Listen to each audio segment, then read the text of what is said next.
Hello student, मैं engineer S K Giri और आज हम लोग पढ़ने जा रहे हैं इलेक्ट्रिक फील्ड का लेक्चर नंबर 8। और आज के क्लास में हम लोग पढ़ेंगे electric field intensity due to electric dipole at any point in space. Clear? मतलब एक डाइपोल के कारण स्पेस के किसी भी बिंदु पर अगर हमें इलेक्ट्रिक फील्ड निकालना है तो कैसे निकालेंगे। क्लियर? हमने previous lecture number 6 and lecture number 7 में इलेक्ट्रिक डाइपोल के कारण इलेक्ट्रिक फील्ड एक्सिस पर कितना होगा, इक्वेटोरियल लाइन पर कितना होगा, इसका डेरिवेशन हमने बता रखा है। तो जो स्टूडेंट आज की लेक्चर देख रहे हैं वो प्रीवियस लेक्चर यानी कि एक्सिस और equatorial lecture number 6 and lecture number 7 जरूर देखें। क्लियर? तो चलिए हम लोग क्लास स्टार्ट करते हैं। सपोज ये एक इलेक्ट्रिक डाइपोल है, इलेक्ट्रिक डाइपोल माइनस क्यू और प्लस क्यू। डाइपोल का जो फॉर्मेशन होता है उसमें दो चार्ज होते हैं, दोनों चार्ज की जो मैग्नीट्यूड होता है वो सेम होता है और इसकी पोलैरिटी अपोजिट होती है। ये सारी चीजें आप लोग जानते हैं। क्लियर? प्रीवियस लेक्चर में हमने डाइपोल के बारे में बहुत अच्छी तरह हमने एक्सप्लेन किया है, तो आप वहां से डाइपोल के बारे में सबसे पहले आप स्टडी कर लीजिए प्रीवियस लेक्चर से, और तब आज का लेक्चर देखेंगे तो आपको ज्यादा समझ में आएगा। जो स्टूडेंट आज पहली बार मेरी वीडियो देख रहे हैं वो सबसे पहले चैनल को सब्सक्राइब कर लीजिए और अपने फ्रेंड सर्कल में ज्यादा से ज्यादा शेयर कीजिए, क्योंकि यहां पे 12th 11th JEE main NEET सारे की सिलेबस पूर्ण रूप से यहां पे आपको मिलेंगे। क्लियर? तो हम बोल रहे थे यहां पर एक डाइपोल है माइनस क्यू और प्लस क्यू। सपोज इसकी जो लेंथ है वह 12 है, डाइपोल की जो लेंथ है वो 12 है। ये डाइपोल की लेंथ हो गई 12। यहां पर डाइपोल की मिड पॉइंट है M, डाइपोल की मिड पॉइंट है M। अब अगर हमें डाइपोल मोमेंट की डायरेक्शन निकालना हो तो सबसे पहले डाइपोल मोमेंट की डायरेक्शन निगेटिव चार्ज से पॉजिटिव चार्ज की ओर होता है, तो ये होगी आपकी डाइपोल मोमेंट की डायरेक्शन P। ये है आपकी डाइपोल मोमेंट की डायरेक्शन P। अब जो पॉइंट है हमें वो ना तो एक्सिस पर है ना तो इक्वेटोरियल लाइन पर है, वह इन दोनों को छोड़ के किसी एक अलग पॉइंट पर है। मान लीजिए P पॉइंट यहां है, इसको हम लोग बोलते हैं परपेंडिकुलर बाइसेक्टर, और ये जो लाइन है ये हो गई आपके axis. This is the axis and this is equatorial line. Clear? अब P पॉइंट यहां पर है जो कि डाइपोल से R डिस्टेंस पर है, डाइपोल से R डिस्टेंस पर है, और ये जो आपका लाइन है वह डाइपोल मोमेंट के साथ थीटा एंगल बना रही है। ये जो आपका R वाली लाइन है वो डाइपोल मोमेंट के साथ थीटा एंगल बना रही है, और ये जो डेरिवेशन है आप तभी हम लोग ये जो आपको डेरिवेशन से जो फॉर्मूला मिलेगा आप यूज करेंगे तो ध्यान रहे थीटा जो है वो डाइपोल मोमेंट से बनने वाली एंगल है। कभी कभी क्वेश्चन में क्या दे देता है, ये वाली एंगल, ये एंगल, तो ये आपका डाइपोल मोमेंट के साथ जो एंगल है उससे नहीं बन रहा है, ये आपका डाइपोल मोमेंट के साथ जो एंगल बन रहा है वो थीटा है। तो सपोज अगर ये एंगल देगा तो हम लोग क्या करेंगे, इस एंगल को निकाल लेंगे 180 माइनस करके, है कि नहीं? अगर एग्जाम में मान लो ये वाली एंगल दे दिया तो हम लोग जो फॉर्मूला डिराइव करेंगे वो जो एंगल है वो थीटा डाइपोल मोमेंट के साथ एंगल बनता है। तो अगर ये एंगल दिया हुआ है सपोज 30 डिग्री, तो आप थीटा निकालेंगे तो थीटा इज इक्वल टू हो जाएगा 180 माइनस 30। मतलब 180 में से इसको माइनस कर रखेंगे।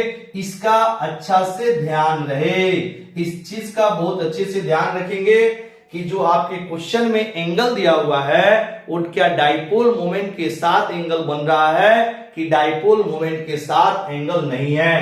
तो अगर आपका कोई दूसरा एंगल दिया है तो सबसे पहले आप मैथमेटिक्स यूज करके आप डाइपोल मोमेंट के साथ कितना एंगल बनेगा उसको आप फाइंड आउट करेंगे। क्लियर। अब मान लीजिए अगर हमें थीटा दिया हुआ हो और आपका डाइपोल मोमेंट से पी पॉइंट का डिस्टेंस दिया हुआ है तो आप किसी भी पॉइंट को कवर अप कर सकते हैं। आप स्पेस के किसी भी पॉइंट को आप कवर अप कर सकते हैं अगर आर और थीटा की वैल्यू दिया हुआ हो। थीटा से थीटा की वैल्यू चेंज करेंगे तो ये इससे यानी कि आर रेडियस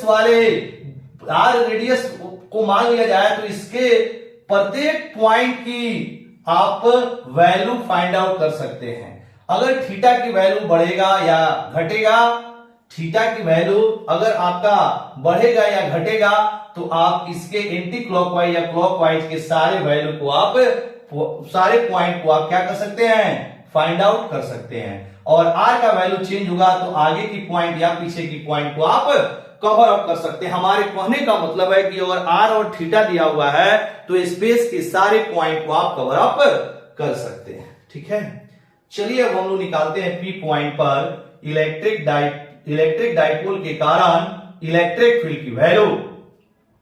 सबसे पहले क्या करते हैं, इस डाइपोल मोमेंट को दो कंपोनेंट में ब्रेक कर देते हैं। यहां पर हमने एक परपेंडिकुलर लाइन खींचा जो आर के परपेंडिकुलर है। जो आर के परपेंडिकुलर लाइन है, ये आपका जो लाइन है इसको हम हटा रहे हैं, इसका कोई यूज नहीं है। इस लाइन को हम यहां से हटा दिए, इसका कोई यूज नहीं है। अब ये जो है इस पर परपेंडिकुलर है, ठीक है, ये परपेंडिकुलर है। तो इस P का इस डायरेक्शन में डाइपोल मोमेंट का आर के डायरेक्शन में जो कंपोनेंट आएगा वो P cos थीटा होगा, क्योंकि ये इसके साथ कितना एंगल बना रहा है P cos थीटा। और इस डायरेक्शन में जो कंपोनेंट होगा वो क्या हो जाएगा P sin थीटा। मतलब P को हमने ब्रेक कर दिया, P cos थीटा और P sin थीटा। मतलब इस P का कोई मतलब ही नहीं रहा, इस P का कोई मतलब ही नहीं रहा। अब आपका P जो है वो दो भाग में टूट गया, P cos थीटा और P sin थीटा के। तो अब देखा जाए P cos थीटा के लिए ये जो P पॉइंट है वह इसके एक्सिस पर होगा।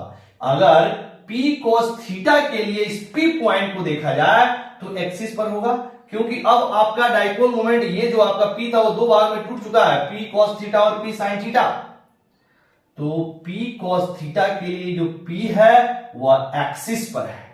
तो अगर हमें P cos थीटा के कारण अगर P पॉइंट पर इलेक्ट्रिक फील्ड निकालना है तो एक्सिस पर कितना होगा, यहां लिखेंगे नाउ E एक्सिस के लिए कितना हो जाएगा, एक्सिस पर है तो होता है formula 2p divided by 4 pi epsilon 0 epsilon r into r cube. अगर यह किसी मीडियम में रखा गया है, सपोज ये आपका डाइपोल एक मीडियम में रखा गया है जिसकी इलेक्ट्रिक कांस्टेंट एप्सिलॉन r है, तो यहां पर इस P cos थीटा के कारण यहां पे ऐसे लिखेंगे, now electric field at point P due to P cos theta. ऐसा करते हैं, P 2 हो गया है, ऐसा करते हैं इसको दूसरा पॉइंट ले लेते हैं क्योंकि कंफ्यूजन ना हो इसके लिए A पॉइंट हम लोग सपोज कर लेते हैं, इसको A पॉइंट मान लेते हैं, सपोज मान लेते हैं A पॉइंट सेम ना रहे।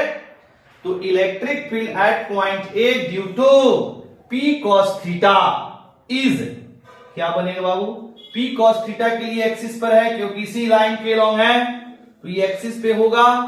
तो P axis is equal to क्या हो जाएगा, यहां पे 2P cos theta divided by 4 pi epsilon 0 epsilon r into r cube. इसी तरह आपका अगर हमें P, ये तो हो गया एक्सिस के लिए, तो एक्सिस के लिए होता क्या है, एक्सिस पर जो इलेक्ट्रिक फील्ड की वैल्यू होती है वो इलेक्ट्रिक डाइपोल के डायरेक्शन में होता है। तो यहां पर जो आपका इलेक्ट्रिक फील्ड का डायरेक्शन होगा एक्सिस पर, वह डाइपोल मोमेंट के डायरेक्शन में होगा, इस डायरेक्शन में। Similarly electric field at point A due to P sin theta is, अब P sin थीटा के लिए जो A है वह इक्वेटोरियल लाइन पे होगा, क्योंकि P sin थीटा और जो R है वह एक दूसरे पर परपेंडिकुलर है, इसीलिए परपेंडिकुलर बाइसेक्टर पर होगा या फिर इक्वेटोरियल लाइन पर होगा। तो इसको E इक्वेटोरियल लिख सकते हैं। दिस इज इक्वल टू कितना होता है फॉर्मूला, तो P डिवाइडेड बाई, तो P अब क्या बन चुका है, P sin थीटा हो चुका है, तो P sin theta divided by 4 pi epsilon 0 epsilon r into are cube. अब इसकी जब डायरेक्शन निकालेंगे तो इक्वेटोरियल के लिए जो इलेक्ट्रिक फील्ड की डायरेक्शन होती है वह डाइपोल मोमेंट के अपोजिट डायरेक्शन में। तो अगर डाइपोल मोमेंट इस डायरेक्शन में है तो इसके अपोजिट डायरेक्शन में ई इक्वेटोरियल का होगा। ठीक है, तो एक्सिस और इक्वेटोरियल निकल गया, दोनों एक दूसरे पर परपेंडिकुलर है, तो आप आसानी से रिजल्टेंट निकाल सकते हैं। तो यहां लिखेंगे now net electric field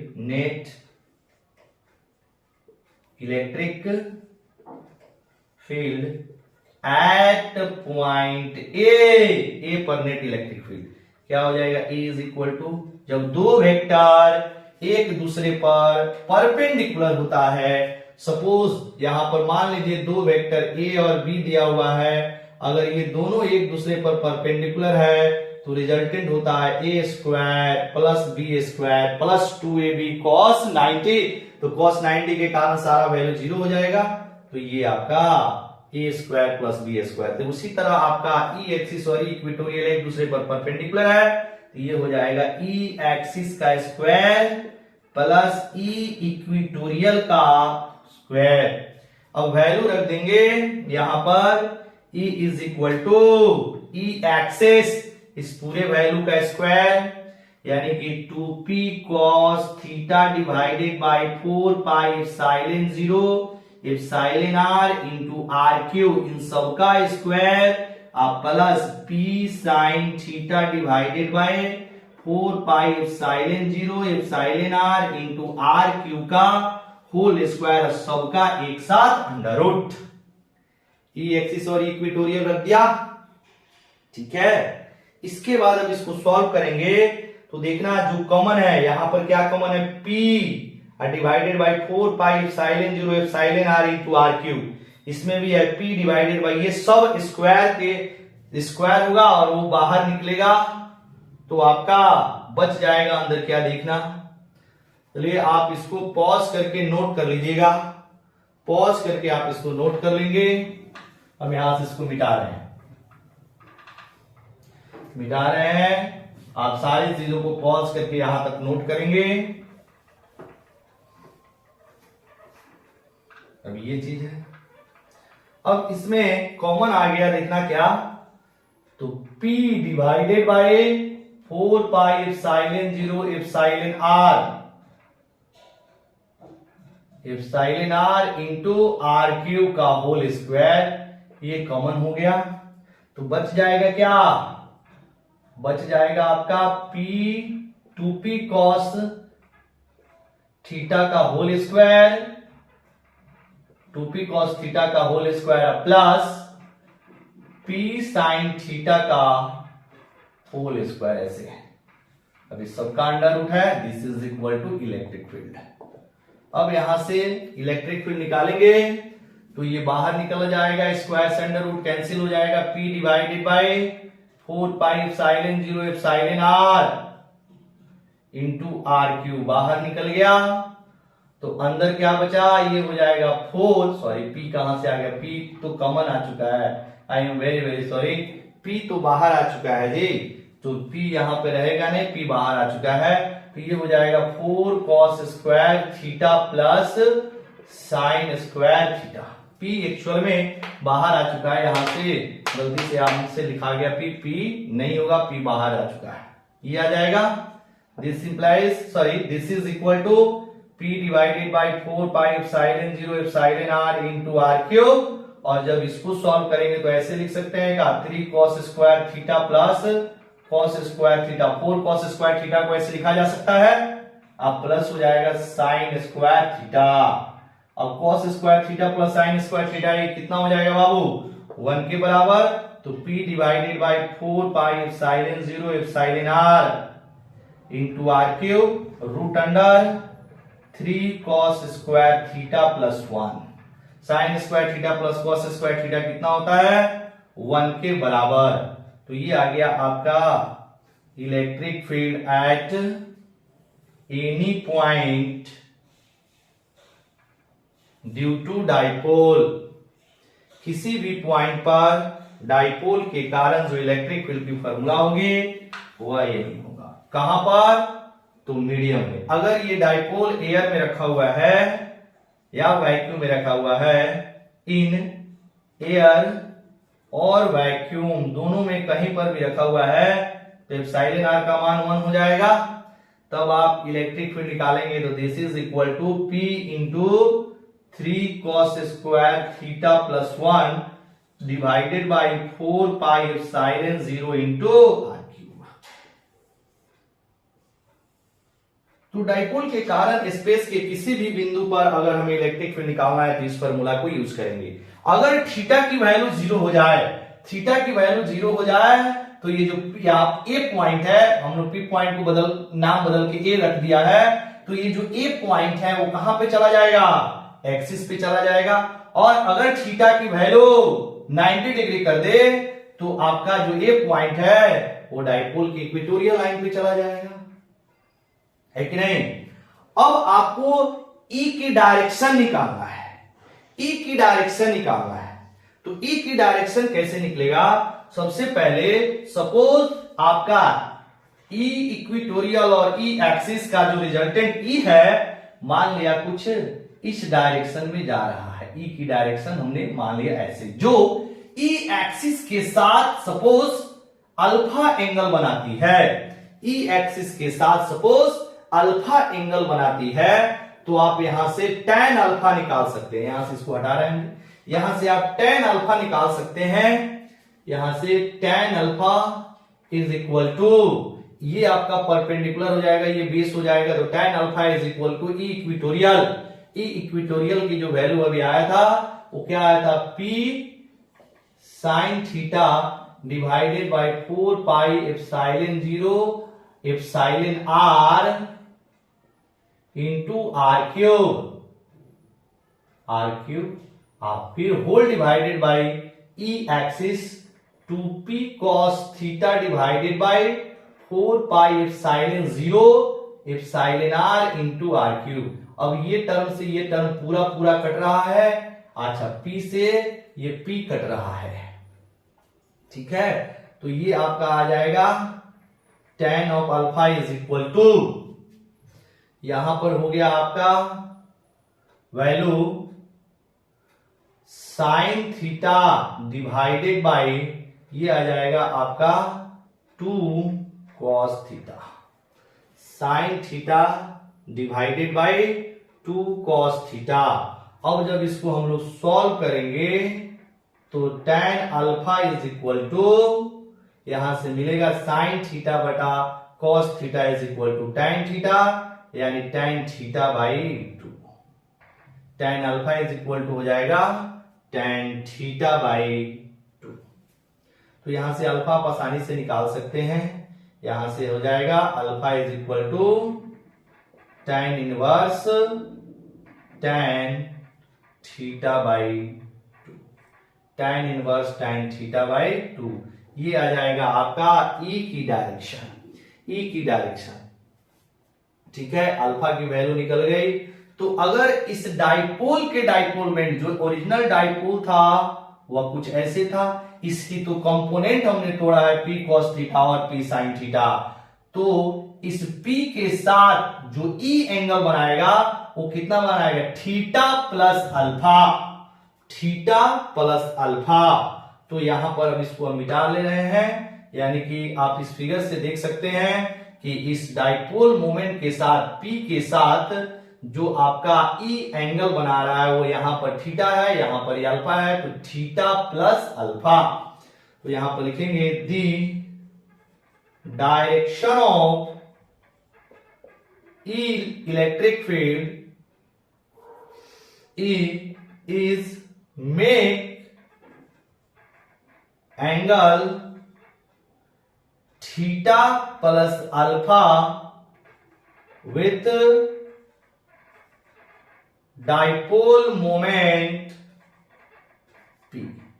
dipole moment P के साथ जो इलेक्ट्रिक फील्ड है वो थीटा प्लस अल्फा। थीटा आपके क्वेश्चन में गिवन रहेगा और अल्फा आप यहां से निकाल सकते हैं फॉर्मूला के हेल्प से। तो आपका आ गया थीटा प्लस अल्फा। क्लियर? तो आप इन सारी चीजों को पॉज करके नोट कीजिए। अब जरा सभी को हम एक जगह लिख रहे हैं, जितने भी हमने अभी डेरिवेशन किया, लेक्चर नंबर 6, लेक्चर नंबर 7 और आज के क्लास में, तीनों को हम एक जगह लिख रहे हैं और कुछ इंपॉर्टेंट पॉइंट्स आपको बताने जा रहे हैं। आप इसको पॉज करके नोट्स कर लीजिएगा सारी बातें को।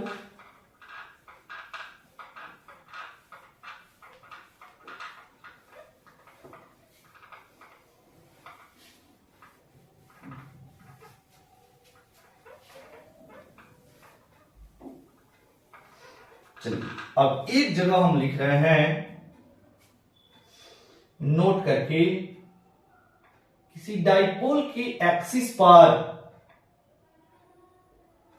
पर जो इलेक्ट्रिक फील्ड की वैल्यू होती है वो होती है 2p divided by 4 pi epsilon 0 epsilon r into r cube medium में, और एयर रहेगा तो एप्सिलॉन r का मान 1 हो जाएगा, या वैक्यूम रहेगा तो एप्सिलॉन r का मान 1 हो जाएगा। यहां पर E की डायरेक्शन और डाइपोल मोमेंट की डायरेक्शन सेम होता है, तो हमने सेम ऐसे लगा दिया। सेकेंड नंबर, अगर आपका E इक्वेटोरियल निकालेंगे तो ये होता है P divided by 4 pi epsilon 0 epsilon r into r cube.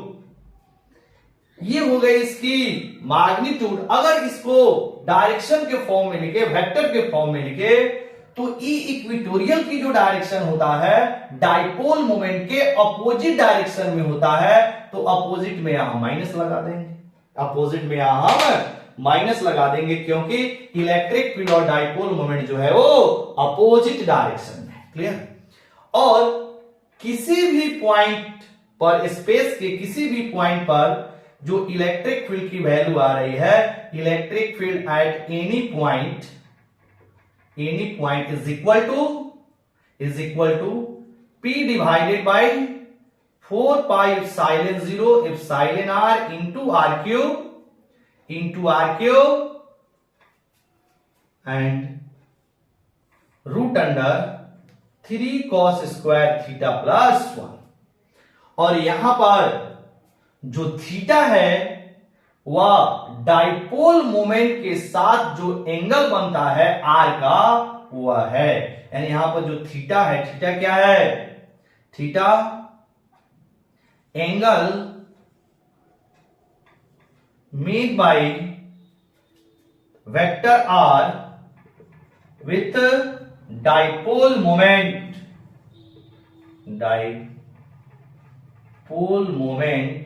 P। ठीक है? अब E और P के बीच का जो एंगल है, E और P के बीच की जो एंगल है वो है अल्फा। अल्फा जो है वो कितने के बराबर आया है, तो tan inverse tan theta by 2 के बराबर आया है। और ये जो अल्फा है वो कितना, तो vector E makes angle with dipole moment, with dipole moment P, यानी कि अल्फा जो है वह E max angle with dipole moment P, जो E है डाइपोल मोमेंट के साथ जितना एंगल बना रहा है वो है अल्फा।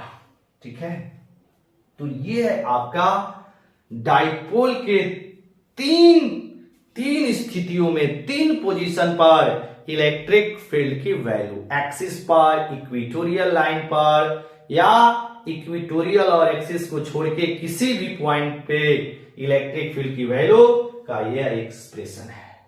एक्सिस पर जो इलेक्ट्रिक फील्ड की डायरेक्शन होता है वो डाइपोल मोमेंट के डायरेक्शन में होता है। इक्वेटोरियल पर जो इलेक्ट्रिक फील्ड की डायरेक्शन होता है वो डाइपोल मोमेंट के अपोजिट डायरेक्शन में होता है। और किसी भी पॉइंट पर जो इलेक्ट्रिक फील्ड की डायरेक्शन होगा वह डाइपोल मोमेंट के साथ अल्फा एंगल बनाती है, और अल्फा जो है वो tan inverse tan theta by 2 के बराबर है। और tan थीटा क्या है, जो वेक्टर r है वह डाइपोल मोमेंट के साथ जितना एंगल बनाती है वो है।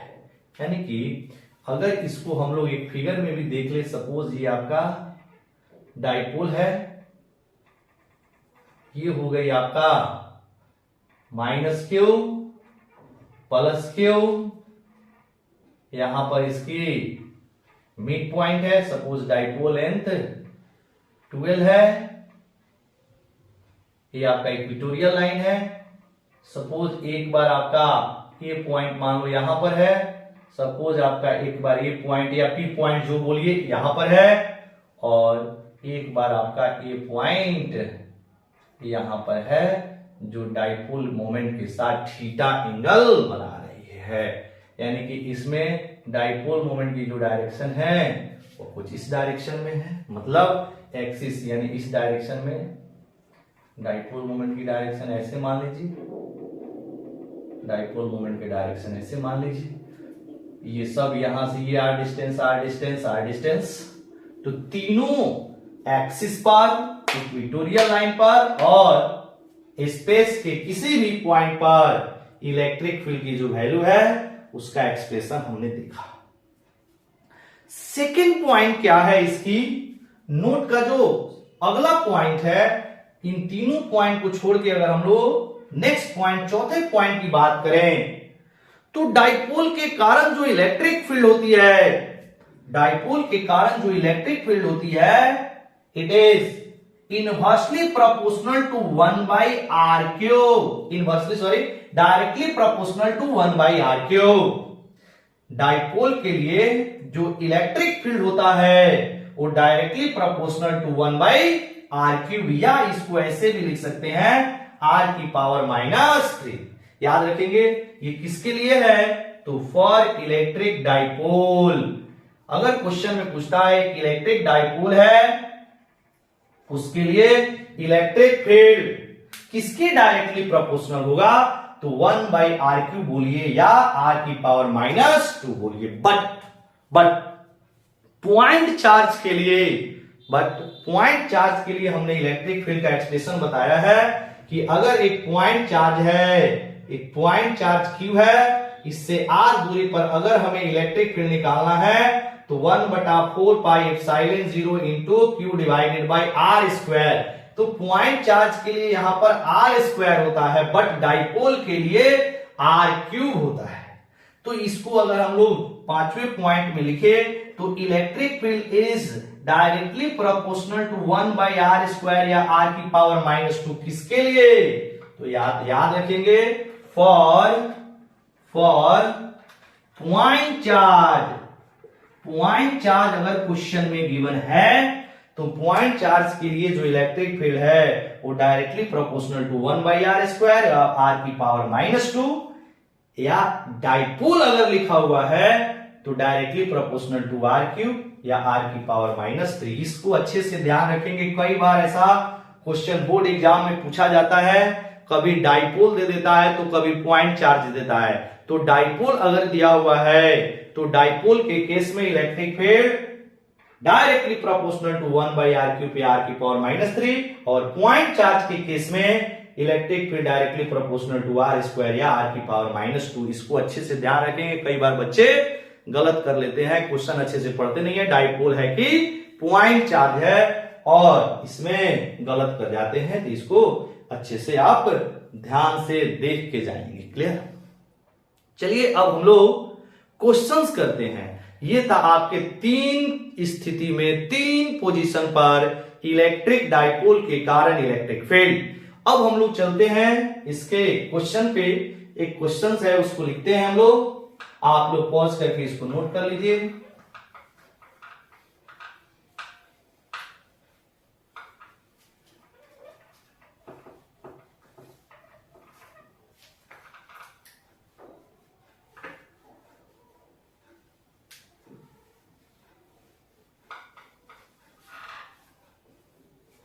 चलिए क्वेश्चन है,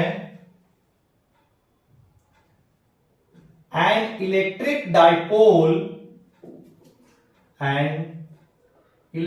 dipole of charges plus 10 microcoulomb and minus 10 microcoulomb are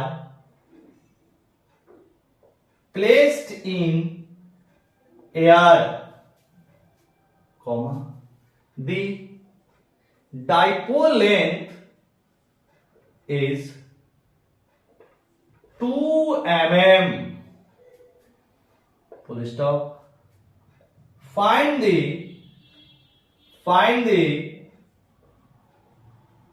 electric field due to dipole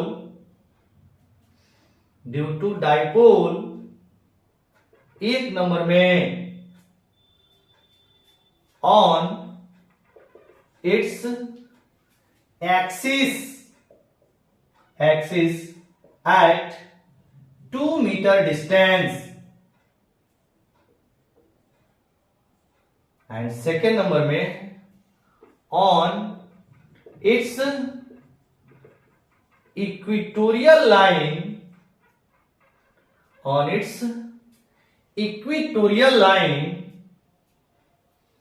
at distance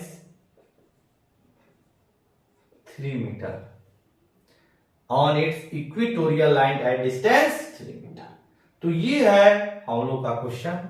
अब इसकी सॉल्यूशन, सबसे पहले फिजिक्स में सबसे पहले जो गिवन डेटा होता है उसको अगर आप लिख लेते हैं तो समझ जाइए आपका आधा क्वेश्चन सॉल्व हो चुका। ठीक है, तो इसमें डाइपोल दिया हुआ है कितने का, तो एक है आपका प्लस 10 माइक्रोकूलम और दूसरा दिया है माइनस 10 माइक्रोकूलम। इसके बीच की जो डिस्टेंस है वो 2 mm है।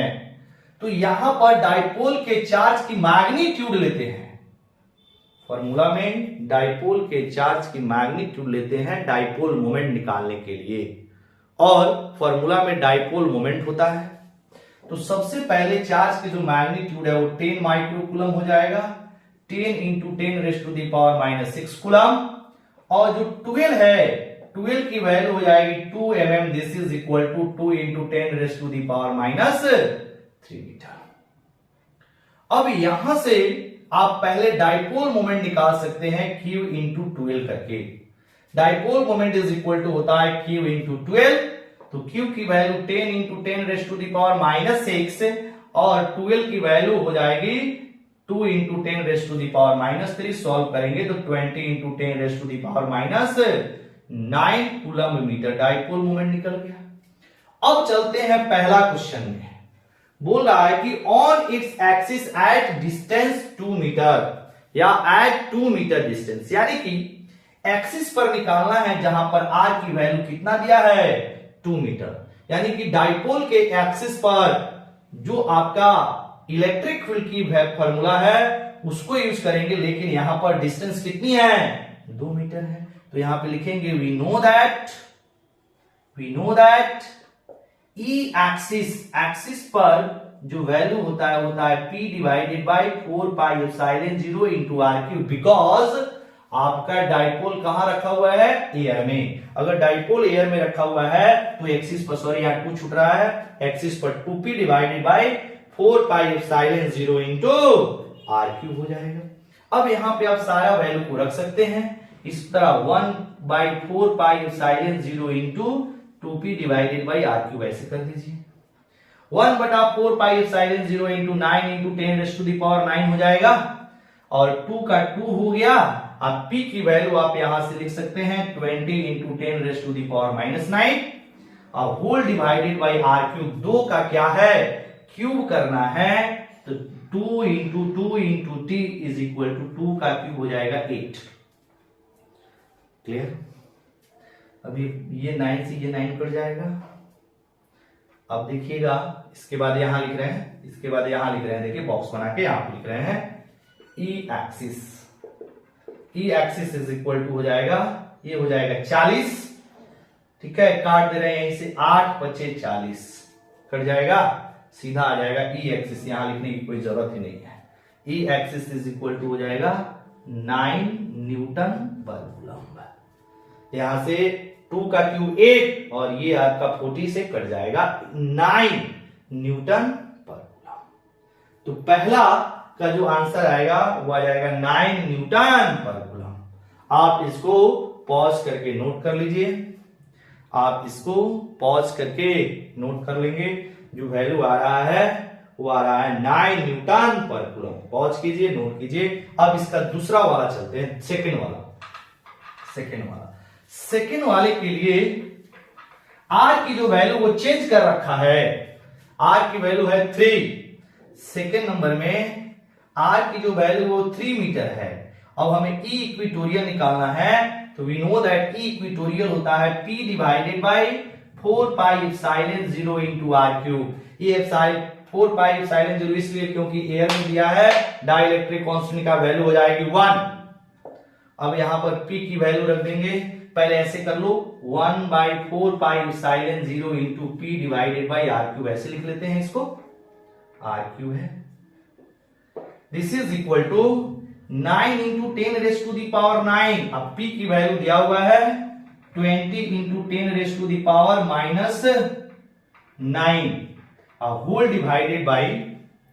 Whole divided by r cube, मतलब 3 का क्यूब। इससे ये कट गया, 3 का क्यूब हो जाएगा 27, मतलब 9 इंटू 20 डिवाइडेड बाई 27। ये कटेगा 3 से और ये कटेगा 6.66। ठीक है, 66 होते चला जाएगा, तो आंसर में क्या लिख सकते हैं? 6.67। बढ़ा दीजिए, राउंड अप कर लीजिए, इतना न्यूटन पर कूलम्ब। 20 डिवाइडेड बाई हो जाएगा, कटेगा ये 9 से 27 3 जा, फिर 20 डिवाइडेड बाई 3 हो जाएगा 6.66। ठीक है, तो अगर आपको फॉर्मूले याद हैं तो क्वेश्चन आसानी से सॉल्व हो जाएगा। क्लियर? तो चलिए आज का लेक्चर हम लोग यहीं खत्म करते हैं। आप लोग बिल्कुल अच्छी तरह स्टडी करते रहिए, है कि नहीं? और फिर अब इसके बाद हम लोग लेक्चर नंबर 9, लेक्चर नंबर 8 है, लेक्चर नंबर 9 में हम लोग मिलेंगे कि अगर हमें कोई डाइपोल किसी एक्सटर्नल यूनिफॉर्म इलेक्ट्रिक फील्ड में रखा हुआ है तो उस पे टॉर्क कितना लगेगा और उस पे नेट फोर्स कितना लगेगा। क्लियर? तब तक के लिए आप लोग पढ़ते रहिए। Very very thank you.